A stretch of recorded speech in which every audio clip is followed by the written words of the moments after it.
तो मैं पहला एक ऐसा विधायक हूं जिसे जनता ने इंडिपेंडेंट के रूप में, निर्दलीय के रूप में उन्होंने चुना और सड़क बना देनी। तो हमने 350 सड़कें जो है बिना किसी पैसों के हमने अपनी जेसीबी से इस विधानसभा क्षेत्र में बनवाई। मुझे हमारे माननीय मुख्यमंत्री जी का बहुत साथ मिला। हमने कहा कि हम 30 वर्षों से विपक्ष में बैठे और इस बार जो है हम पक्ष में बैठना चाहते हैं। तो उस वक्त राजा वीरभद्र जी ने हमारी मदद की और डीसी कांगड़ा को आदेश दिए कि जो भी समाज सेवक जो होशियार सिंह जो भी डिमांड करते उस डिमांड को पूरी करें आप। और उस वक्त उन्होंने मुझे लगभग 1.5 करोड़ रुपया जो है उन्होंने सहायता दी और उन सारे क्षेत्रों में हमने कार्य किया। आज भी विरोध करता हूं कि सीमेंट के दाम जो बढ़ रहे हैं ये बिल्कुल गलत है। लेबर के दाम नहीं बढ़े, बिजली के दाम नहीं बढ़े, हमारी मिट्टी, हमारी जमीन, हमारी सड़कें तोड़ रहे हैं, हमें प्रदूषण दे रहे हैं और बाकी राज्यों में सीमेंट सस्ता और हिमाचल में सीमेंट महंगा। तो ऐसी कंपनियों का फायदा क्या है? यहाँ सर्वे रिपोर्ट के आधार पर अगर लगता है कि मैं सर्वे आधार पर जीत रहा हूं किसी पार्टी को, तो मैं उस पार्टी से चुनाव लड़ूंगा। दोस्तों, एनबी न्यूज में आप सभी का स्वागत। जैसा कि चुनावी माहौल प्रदेश में है, बार बार हम इस लाइन को जो है वो यूज कर रहे हैं आजकल। और हिमाचल प्रदेश में राजनीतिक माहौल किस तरह से है, कौन सा विधायक किस पार्टी में जाएगा, आजाद विधायकों को लेकर इस बात की चर्चा भी है। तो आज हम होशियार सिंह जी के पास बैठे हैं। देरा विधानसभा से ये विधायक हैं और एक मजबूत विधायक जो है वो ये देरा विधानसभा से निकल कर आए हैं और धरती पुत्र का नारा भी इनके साथ चलता है। तो इन्हीं से बात करेंगे कि बार बार आपने भी देखा है सोशल मीडिया में और मीडिया में कि किस तरह से ये बोलते हैं कि जोन सी पार्टी मुझे ले लेगी मैं उसमें जाने के लिए तैयार हूँ। मतलब इनको जीत हार से कोई मतलब नहीं है, सिर्फ पार्टी कौन सी ले लेगी, अपनी जीत इन्होंने सुनिश्चित मानी हुई है, ऐसा जैसा कि इनका कहना है। सर, सवाल सबसे पहले यही है कि इस बार चुनाव कैसे लड़ा जाएगा? हाँ, बाकी बात आपकी सही है कि अब चुनाव का बिगुल बज चुका है और किसी भी समय जो है चुनाव जो है डिक्लेयर हो सकते हैं। 5 महीने बचे हुए हैं हमारे भी और अब सरगर्मियां शुरू है हर तरफ। पर हम अपनी बात करें तो हम इस वक्त बिल्कुल ही निश्चिंत हैं, क्योंकि लोगों का प्यार और आशीर्वाद जो है ये हमें देखने को मिला जब हमने बहुत बड़ी आशीर्वाद रैली और चेतना रैली हमने रखी थी 30 मार्च को, जिसमें बहुत भारी संख्या में लोग जो है 12,000 से अधिक संख्या में लोग जो है इस रैली में पहुंचे। सर, एक बीच में आपको कट्टा रैली की बात आपने जल्दी कर दी कि रैली आपने की थी, लेकिन सबसे बड़ी बात यह है कि आज के दौर में जो रैलियां हो रही हैं, चाहे आप अरविंद केजरीवाल की रैली ले लो, चाहे आप जगत प्रकाश नड्डा की रैली ले लो, इतनी ज्यादा भीड़ जो है जिस तरह से भाजपा ने जगत प्रकाश नड्डा की रैली के लिए जोर लगाया था, उतने लोग ना कांगड़ा में इकट्ठे हो पाए, ना जो शिमला में प्रोग्राम था ना वहां पर, ना ही बिलासपुर में। उसी तरह केजरीवाल ने बहुत जोर लगाया लेकिन वहां पर भी इकट्ठे नहीं हो पाए। लेकिन जो आपकी रैली की जानकारी हमारे पास है वो 7-8 हजार लोगों का इंतजाम था और 12 से 15 हजार लोग आपने उस रैली में इकट्ठे कर दिए थे। तो सर, वो कैसे संभव हो पाया और क्यों राजनीतिक दल आपकी इस कैलकुलेशन का फायदा नहीं उठा पा रहे हैं? सही है आपकी। देखो, लोगों के साथ जुड़ना पड़ता है, ग्रास रूट लेवल पे काम करना पड़ता है, लोग के दिल में जगह बनानी पड़ती है। लोग तब आते हैं जब लोगों को ऐसा लगता है, जब ऐसा एहसास होता है कि हमारे कार्य हुए, काम हुए हमारे, और लोगों को जब लगता है कि हमारे सुख में दुख में हमारा विधायक हमारे घर पहुंच रहा है। तो ये एक बड़ा परिवर्तन जो है हमारे विधानसभा क्षेत्र में आया मेरे आने के बाद। मुझसे पहले कई विधायक रहे, कई पार्टियां रही, 30 साल विपक्ष में बैठा, देरा की जनता विपक्ष में बैठी, तो एक बहुत बड़ा वैक्यूम पैदा हो चुका था। और उससे बड़ा दुर्भाग्य ये था कि हमारे 70 साल आजादी में हो गए, लेकिन यहां से लोकल कोई भी विधायक आज दिन तक कभी भी नहीं आया। तो मैं पहला एक ऐसा विधायक हूं जिसे जनता ने इंडिपेंडेंट के रूप में, निर्दलीय के रूप में उन्होंने चुना। और वो चुनने के बाद हमने भी उन जो है खरे उतरने की कोशिश की, और हमने भी जो है उनके हर कार्य करने का जो हमने एक संकल्प उठाया था उसमें हम काफी हद तक हम कामयाब रहे। और ये जो जनसंख्या जो आप बोल रहे, इतने बड़ी भारी जनसंख्या जो आई है, ये उसी का परिणाम, मैं कहूंगा कि उसी का रूप है कि क्यों ये जनता आई, कैसे आई जनता, अपने आप आई, अपने आप आशीर्वाद देने की। मैं उस बात से मैं बड़ा हैरान हूं, उस बात से कि उस बात से मैं भी बड़ा, मुझे भी इतनी उम्मीद नहीं थी कि इतनी भारी संख्या में लोग वहां पहुंचेंगे। तो आज मैं उन सभी जनता का भी धन्यवाद करता हूं। और ये एक जो प्रदर्शन हुआ, एक शक्ति प्रदर्शन कह सकते हैं आप, इसका मैसेज सभी जगह गया, आसपास कांगड़ा में, आसपास की कॉन्स्टिट्यूंसी में भी गया। एंड लोगों ने ये माना, एक्सेप्ट किया कि बाकी देहरा में जो है काफी बड़े पैमाने पे काम हुए।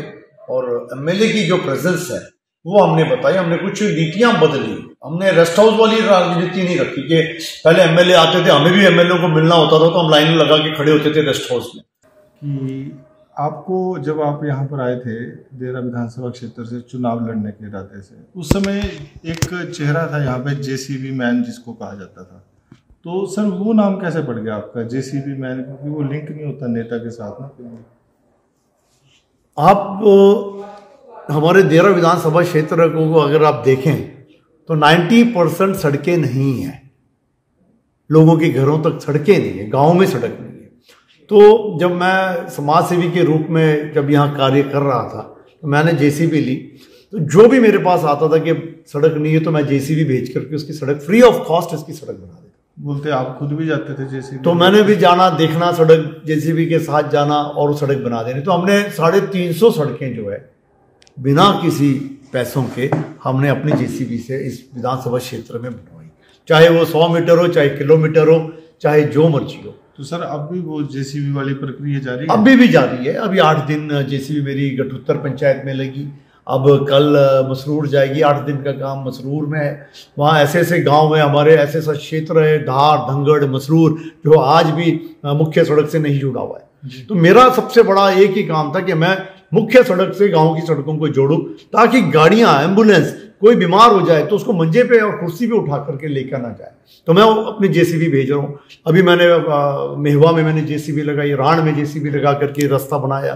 तो मैंने ऑलमोस्ट सारे एरिया कवर कर दिए। बारिशों में भी जैसे बारिश पड़ती है, कच्चे रास्ते बह जाते हैं, खराब हो जाते हैं, और सरकारी जेसीबी नहीं मिलती। सरकारी जेसीबी इसलिए नहीं मिलती कि पीडब्ल्यूडी की सड़कों पे पीडब्ल्यूडी की जेसीबी लगती है, लेकिन गांव को में सड़कों पर जेसीबी लगाने का कोई प्रावधान नहीं है। और हम डीसी से भी पैसा नहीं मिलता, अपनी जेसीबी बेच के फ्री ऑफ कॉस्ट उन सड़कों को मैं बना। सर एक पॉलिटिकल सवाल और था आपसे कि 2016 में आप हिमाचल प्रदेश में पॉलिटिकली सक्रिय हुए लगभग, तो उस समय कांग्रेस पार्टी की सरकार प्रदेश में थी और कहीं ना कहीं वीरभद्र सिंह का भी हाथ आपके पीछे माना जाता था उस समय, क्योंकि यहाँ पर एक वैक्यूम था बहुत बड़ा। लेकिन अब ठाकुर जयराम ठाकुर जो हिमाचल के मुख्यमंत्री हैं, उन्होंने भी एक बहुत बड़ा सहयोग जो है वो इस पूरे दौर में आपके साथ किया है। तो अब जो अगली ऑप्शन जब आपको पार्टी चुनने की आएगी, तो उस नेता को लेकर आएगी जो आपको लेकर आया है, कि उसको लेकर आएगी जो आपको चला रहा है आज? देखो, एक बात सच है कि जब मैं 2016 में जब मैं यहाँ पर समाज सेवी का कार्य कर रहा था, उस वक्त एक बहुत बड़ी आपदा आई थी, क्लाउड बस्ट हुआ था और बहुत बड़ा नुकसान हुआ था इस इलाके में। चनौर से लेकर बैरडोंटा से लेकर के पूरा उस क्षेत्र जो है काफ़ी बड़ा नुकसान हुआ। उस समय सरकार कांग्रेस की थी और मैं उस टाइम पे राजा वीरभद्र जी से मैं मिला, उनसे गुहार लगाई कि सर हमारे यहाँ बड़ा नुकसान हुआ है। नहीं, एज ए कॉमन मैन में गया और उनसे मैंने गुहार लगाई कि हमें यहाँ पर बहुत बड़ी सहायता की जरूरत है। और उस वक्त यहाँ कांग्रेस का कोई भी लीडर नहीं था पूरे क्षेत्र में। तो उस वक्त राजा वीरभद्र जी ने हमारी मदद की और डीसी कांगड़ा को आदेश दिए कि जो भी समाज सेवक जो होशियार सिंह जो भी डिमांड करते हैं उस डिमांड को पूरी करें आप।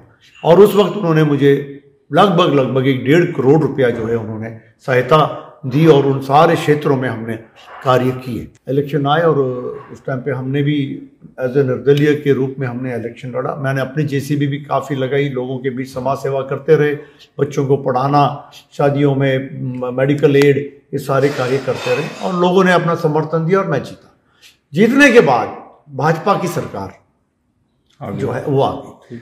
हमने जो है हमारा समर्थन जो है सरकार को दिया, भाजपा सरकार को और जयराम ठाकुर जी को हमने हमारा समर्थन दिया। और मैं लगता है कि आपने सरकार को नहीं दिया, आपने जयराम ठाकुर को समर्थन दिया। जी, जैसे भी समझे, लेकिन इतना जरूर था कि मुझे हमारे माननीय मुख्यमंत्री जी का बहुत साथ मिला। हमने कहा कि हम 30 वर्षों से विपक्ष में बैठे और इस बार जो है हम पक्ष में बैठना चाहते हैं और जयराम ठाकुर जी ने हमें पक्ष में बिठाया। देरा की जनता, मुझे नहीं बिठाया, मैं तो प्रतिनिधि हूँ, पर देरा की जनता को उन्होंने पक्ष में बिठाया और उन्होंने कोई भेदभाव नहीं किया। जो मांगा वो उन्होंने दिया, जितना मांगा उतना उससे कई गुना ज़्यादा हमें दिया। हमें 478 करोड़ रुपए की सौगात उन्होंने दी देरा के लिए और वो आज ज़मीन पे नज़र आ रही है, लोगों को नज़र आ रही है। चाहे पानी की स्कीम हो, चाहे सड़कें हो, चाहे कॉलेज हो, एजुकेशन हो, हेल्थ हो, बस अड्डे का हो या रिलीफ फंड हो, कभी भी किसी भी कार्य में उन्होंने कभी भी पक्षपात नहीं किया। और जो उनकी नेचर है, जो मैं सच कहूँ तो उनका जो स्वभाव है, जो उनका नेचर है, वो इतना अच्छा है कि वो कभी भी गुस्सा नहीं होते।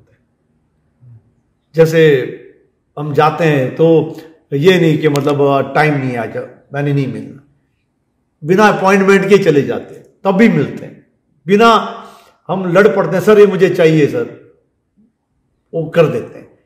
कभी भी उन्होंने पक्षपात नहीं किया और उनकी जो नेचर है, एक हंसमुख चेहरा, एक एक दयावान चेहरा और हर कार्य के लिए इतना पैसा दिया उन्होंने देरा के लिए कि मैं उनका ऋण नहीं उतार सकता। तो मैं इसीलिए हर बार हर मंच पे जो है मैं उनके साथ आदरणीय जयराम ठाकुर जी के जो उन्होंने हमें दिया वो मैं जनता को बताने की कोशिश करता हूं कि ये है जो उन्होंने हमें दिया। जी सर, ये देरा विधानसभा क्षेत्र है, मतलब हमीरपुर लोकसभा क्षेत्र, और धूमल परिवार का जो प्रभाव है वो काफ़ी ज़्यादा यहाँ पे रहता है, लेकिन आपने शायद ही कभी जीवन में उनके साथ कोई इंटरेक्शन बहुत ज़्यादा रही होगी आपकी, क्योंकि कभी आपका देखा नहीं हमने उनके साथ ज़्यादा, ना आपने कभी उनको लेकर बयान दिए कभी इस तरह के। एक वन साइडेड आपका यहाँ पर है कि जयराम ठाकुर जी हैं बस।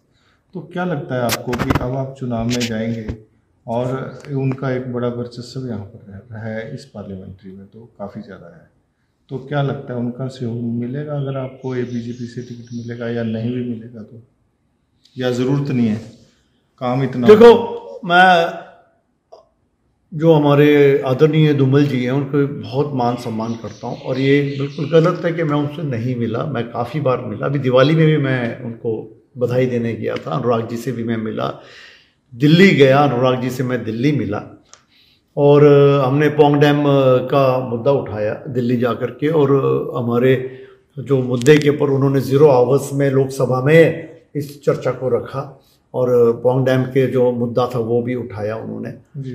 तो ये बात बिल्कुल गलत है कि हमारा संबंध नहीं है।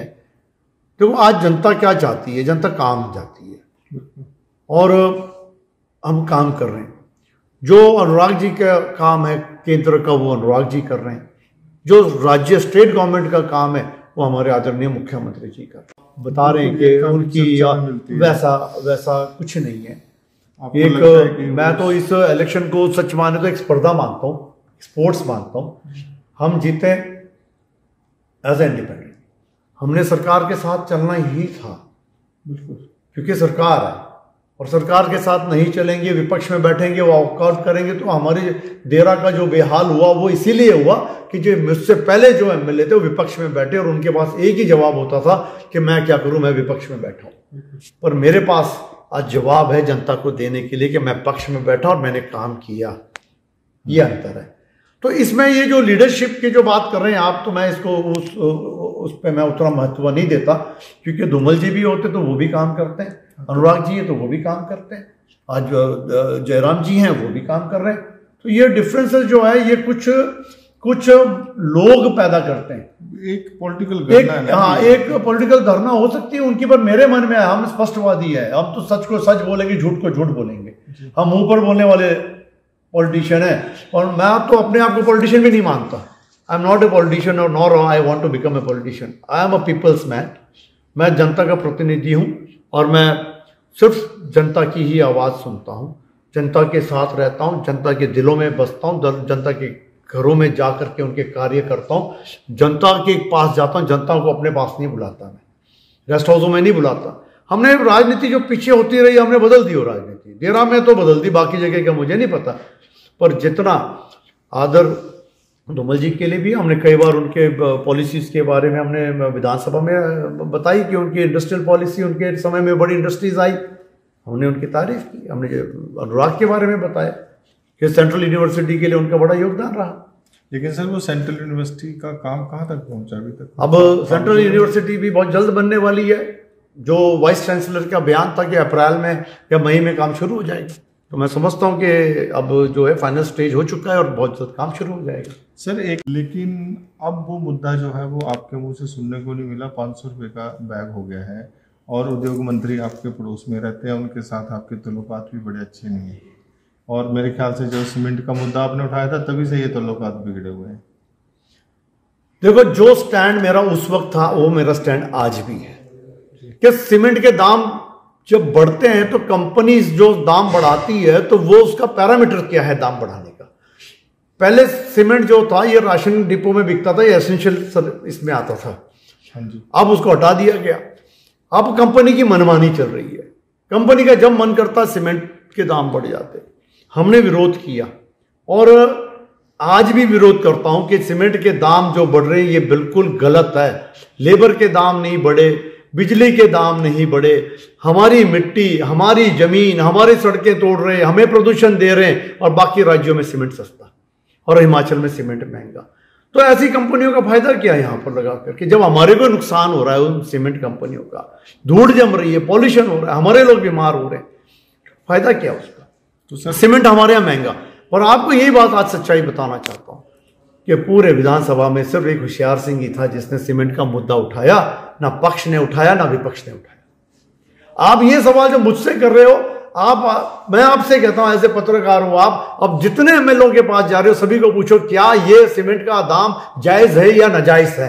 अब उनके मुंह से सुनो ना, आप जो पार्टी के लोग हैं और जो विपक्षी है, आप उनसे भी पूछो ना क्या ये जायज है कि नाजायज है। और जब अगर ये नाजायज है तो उन्होंने क्या आवाज उठाई, क्यों नहीं उठाई आवाज विधानसभा में। 68 एमएलए, अकेले एमएलए आवाज उठा रहा, 67 एमएलए चुप बैठे हैं उस मुद्दे पे। अब चुनावी साल है, कांग्रेस बोल रही है कि गलत पड़े, अब बोल रही है। जब हमने आवाज उठाई तब वो क्यों चुप बैठे, तो उनका भी काम था उठाना, उन्होंने क्यों नहीं उठाया।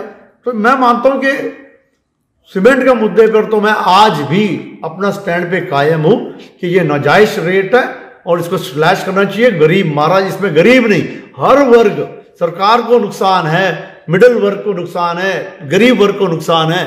आज 1,30,000 रुपया देते हैं मकान बनाने के लिए, गरीब परिवार कैसे सीमेंट से मकान बनाएगा। बजरी के रेट देखो, माइनिंग के रेट देखो कहां से कहां पहुंच गए।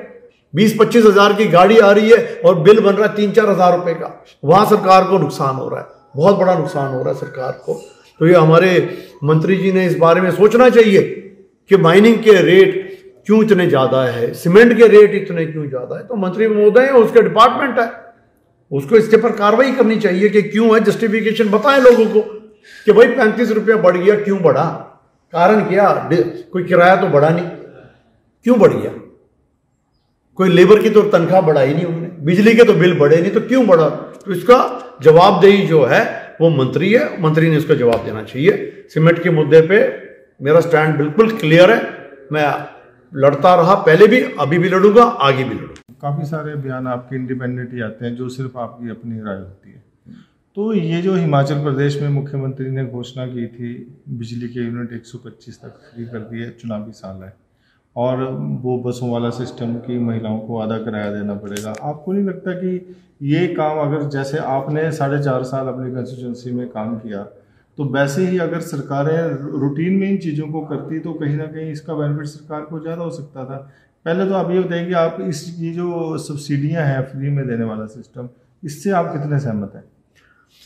देखो ऐसा है कि मैं इसमें दो चीज़ें बताऊं कि Himachal is a power producing state and इसका जो बेनिफिट हम लोगों को अगर जनता को दे रहे हैं तो इसमें कोई खराबी नहीं, कोई बुराई नहीं। सर चुनावी साल में क्यों दे रहे हैं ना? देखो 2 साल जो थे हमारे, आपने भी काम किया कंस्टिट्यूंसी में, आपने 4.5 साल काम किया है और आप पूरी अपनी हुंकार भरते हैं कि हम 6 महीने के काम पे नहीं बीच में जा रहे हैं लोग जी, हम 4.5 साल के काम को लेकर जा रहे हैं और वैसे ही जा रहे हैं जैसे हम पहले जाते थे जी। तो अब ये चुनावी साल में ही ये जुमले ही होते हैं, एक तरह से घाटे में प्रदेश चल रहा है और आप लगे हैं सब्सिडियां देने। नहीं, बात आप ये है इंडिपेंडेंट, एज इंडिपेंडेंट मैं व्यू दे रहा हूँ। बात ऐसी है कि मैं भी ये जानता हूँ कि हमारा बिजली जो है हमारे पास एक्सेस है, हम बेचते हैं दूसरे राज्यों में, दूसरे राज्यों में बेचते हैं। तो अगर हमारे राज्य को वो जो रॉयल्टी हमें मिल रही है, एक्सेस पावर हमें जो मिल रहा है, अगर उसका बेनिफिट अगर हमारे हिमाचल की जनता को मिलता है तो इसमें कोई खराबी नहीं है। बिल्कुल। नंबर 2, जो महिलाओं के लिए आज बाकी किराए बहुत ज़्यादा है, गरीब परिवार है, कई बार एफर्ट नहीं कर पाता, महिलाओं के लिए महिला को बेनिफिट दिया हिमाचल डे में कि महिलाओं के लिए जो बेनिफिट दिया कि हमारा हिमाचल डे था तो उसमें सरकार को लगा ऐसे कि ये बेनिफिट देने से महिलाओं के लिए जो है बड़ा एक बेनिफिट पहुंचेगा, तो वो बेनिफिट भी जो है वो डायरेक्ट महिलाओं को मिले। अब जैसे पेंशन स्कीम है, मैं आपको बताऊं जैसे सर एक मिनट, पेंशन स्कीम तो ठीक है, लेकिन ये जो डायरेक्ट बेनिफिट की आप बात कर रहे हैं ना, सवाल ये है कि बिजली उत्पादक प्रदेश आज तो नहीं बना हिमाचल जी, सदियों से है, ठीक है जी, लंबा समय हो गया, भाखड़ा बांध के समय से हम लोग जो बिजली उत्पादक प्रदेश हैं। उसके बाद ये आज ही क्यों याद आएगी हमने 125 यूनिट फ्री देने हैं? दूसरी बात, जब HRTC इतने लंबे चौड़े घाटे पे चल रही है, आपने बच्चों को फ्री नहीं किया, पुरुषों को कुछ नहीं किया, तो एक महिलाई क्राइटेरिया किस लिए? तो ये जो क्राइटेरिया ये कहीं ना कहीं इस बात का इशारा करते हैं कि एक तो आम आदमी पार्टी का जो मुद्दा रहता है फ्री वाला, उसको छीनने का प्रयास किया गया और दूसरा पॉलिटिकली मोटिवेटेड ये चीजें थी। देखो अब ये तो पार्टी का डिसीजन है, इसमें जो उन्होंने सोचा होगा, अपने पार्टी के लिए भी सोचा होगा, जनता के लिए भी सोचा होगा, उसको देख करके उन्होंने ये निर्णय लिया होगा कि पर इतना तो मानते हैं ना आपके चुनावी साल में ये निर्णय आया। अब चुनावी सालों में मैं अगर आप पिछले भी देखो तो कई स्कूल, कई कॉलेज बिना जमीन के, बिना इसके खुल गए, बिल्कुल बिना खुल गए। आज दिन तक वो स्कूल नहीं बने, ना ही आज दिन तक कॉलेज, जैसे गवर्नमेंट डिग्री कॉलेज है, पिछली सरकार ने डिक्लेयर कर दिया डिग्री कॉलेज, पर आज दिन तक भूमि नहीं है, 2 कमरों में कॉलेज चल रहा है।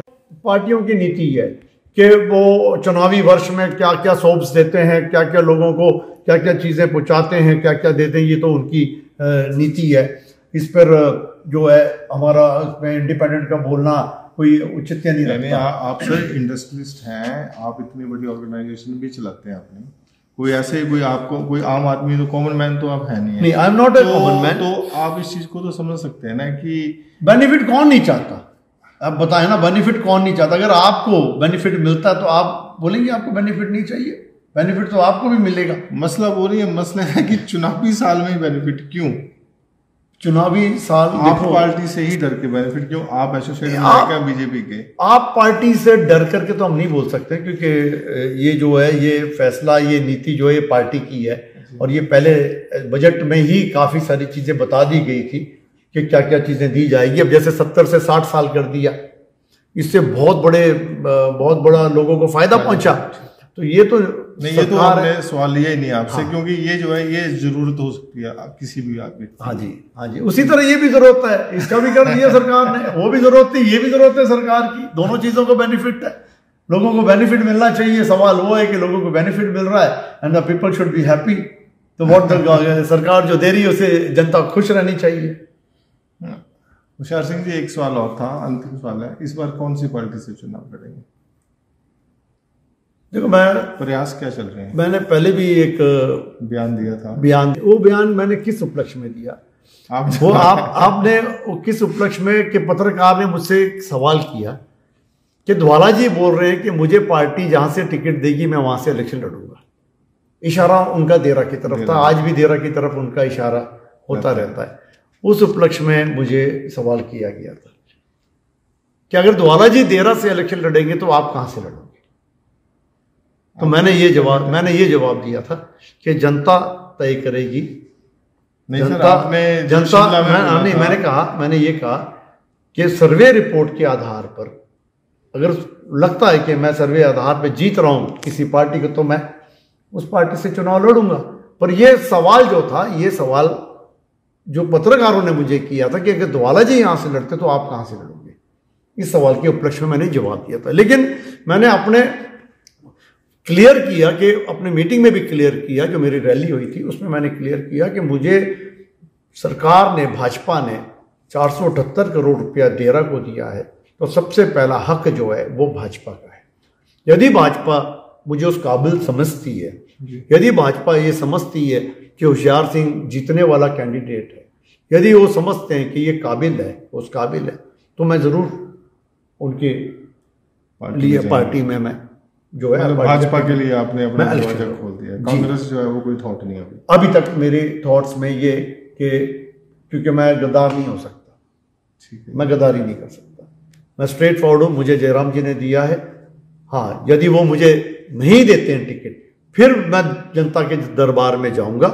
जनता जो तय करेगी वही मेरा निर्णय होगा, मेरा अपना निर्णय नहीं होगा। मैं चलता हूँ सिर्फ जनता से पूछ करके चलता हूँ, उनके निर्णय पे मैं चलता हूँ, अपने निर्णय पे नहीं चलता। जो जनता जैसे बोलेगी, जनता बोली इंडिपेंडेंट लड़, तो मैंने इंडिपेंडेंट लड़ना जी, जो जनता बोलेगी वही होगा। पर यह जरूर हमने जरूर कहा कि जिसने हमें दिया है हम उसी की गाएंगे। उन्होंने मुझे दिया है तो मैंने तो वही उन्हीं के गुण गाने। तो ये थे, धन्यवाद होशियार सिंह जी। धन्यवाद जी। ये होशियार सिंह जी थे, देरा से विधायक हैं, इंडिपेंडेंट विधायक हैं, और इन्होंने बोल दिया कि भाजपा टिकट देगी तो भाजपा में ही जाऊंगा और कहीं नहीं जाऊंगा। लेकिन एक चीज़ आपने इनके बयान में, जो इनका जो सारा इंटरव्यू हमने किया है कि अब इंडस्ट्रियलिस्ट होशियार सिंह और जो बेबाकी से अपने बयान रखने वाले होशियार सिंह, जो आज से 4-4.5 साल पहले हुआ करते थे, स्थितियाँ थोड़ी सी बदली हैं और अब जो है वो बयान भी पॉलिटिकल आने शुरू इनके हो चुके हैं। अब देखेंगे कि आगे चुनावों में किस तरफ से और किस तरह की इनकी बयानबाजी होगी और मुद्दों को लेकर क्या कहेंगे, क्योंकि काफ़ी सारे बयान जो है आज इन्होंने डिप्लोमेटिक भी दिए हैं। तो इस कार्यक्रम में इतना ही, मिलेंगे अगले कार्यक्रम में किसी और शख्सियत के साथ। नमस्कार।